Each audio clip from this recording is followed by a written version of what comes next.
Nicolas Maduro is one of the most controversial political figures of the 21st century.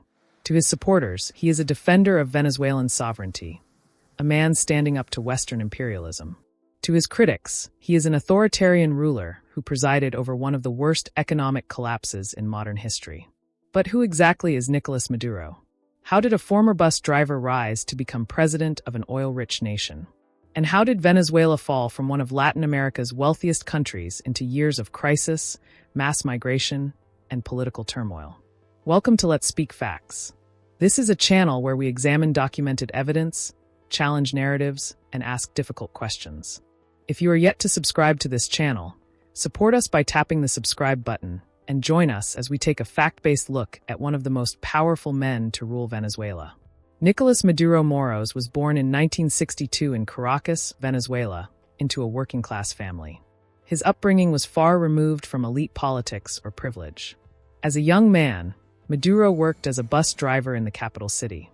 During this time, he became deeply involved in labor unions, organizing workers and advocating for socialist ideals. It was in the labor movement that Maduro first found his political voice.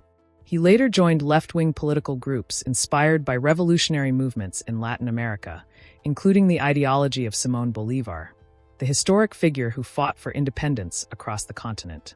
Maduro's activism eventually brought him into contact with Hugo Chávez. Hugo Chávez was the dominant political figure in Venezuela in the late 1990s and 2000s. Charismatic, confrontational, and fiercely anti-American, Chávez launched what he called the Bolivarian Revolution, a socialist project aimed at redistributing wealth and challenging traditional elites. Maduro became one of Chávez's most loyal allies. In 1998, when Chávez was elected president, Maduro began his rise through the political ranks. He served as a member of the National Assembly, then as its president, and later became Venezuela's foreign minister. As foreign minister, Maduro spent years building alliances with countries opposed to U.S. influence, including Cuba, Russia, Iran, and China. He became known for fiery speeches, strong anti-imperialist rhetoric, and unwavering loyalty to Chávez. By 2012, Chávez named Maduro as vice president, a clear signal that he was being groomed as successor. In March 2013, Hugo Chávez died after a long battle with cancer. The country was plunged into mourning. Just weeks later, a special presidential election was held. Nicolas Maduro ran as Chávez's chosen heir, promising to continue the Bolivarian Revolution. He won, but narrowly. Maduro defeated opposition candidate Enrique Capriles by less than 2 percentage points. The opposition immediately contested the results, alleging irregularities. Street protests followed, but Maduro was sworn in as president. From the very beginning, his legitimacy was questioned. Maduro inherited a country heavily dependent on oil. For years, high oil prices had funded social programs, subsidies, and public spending. But beneath the surface, Venezuela's economy was fragile.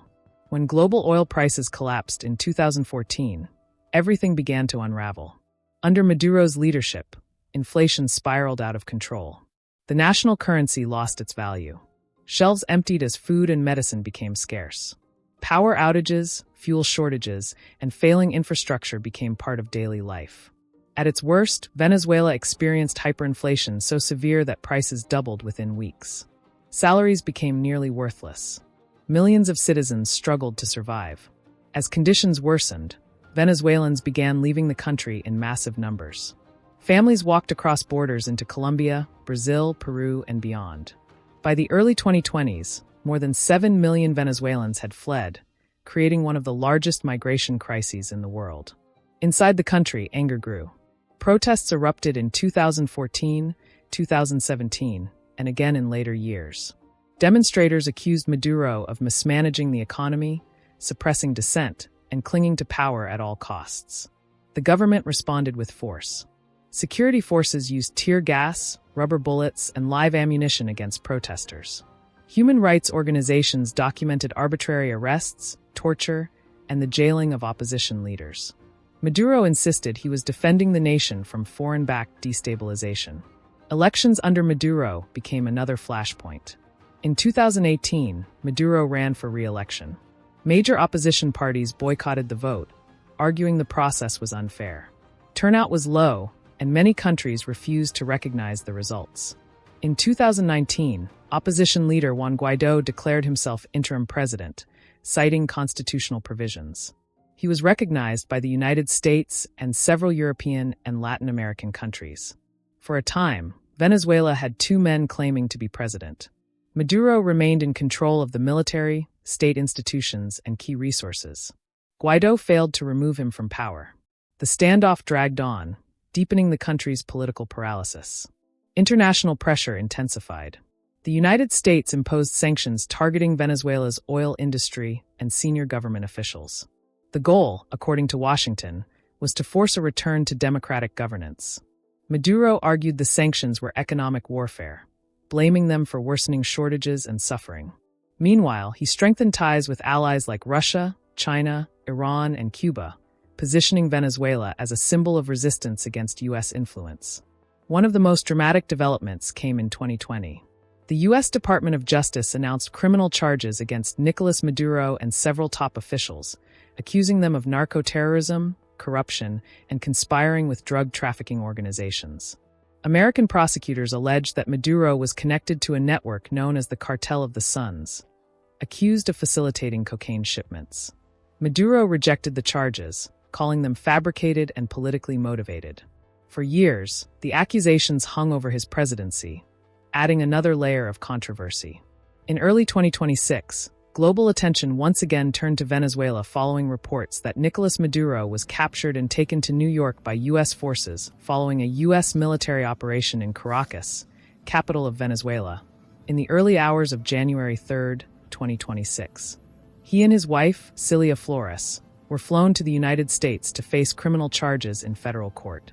Supporters called it an illegal intervention. Critics described it as the end of an era. Venezuelans in the U.S. expressed joy at the news of his arrest. Similar joy cut across Venezuelans in the diaspora as they celebrated his arrest. The Venezuelan Supreme Court appointed Vice President Delcy Rodriguez as acting president following Maduro's capture. Regardless of perspective, the moment marked a turning point in Venezuela's long political crisis. Now, Venezuela stands at a crossroads. Years of economic hardship, political polarization, and international isolation have left deep scars. The country faces enormous challenges: rebuilding institutions, restoring the economy, and reconciling a divided population. Nicolas Maduro's legacy is deeply contested. To some, he is a symbol of resistance. To others, he represents authoritarianism and collapse. History will ultimately decide how he is remembered. But one thing is certain: the story of Nicolas Maduro is inseparable from the story of modern Venezuela, and its consequences will be felt for generations.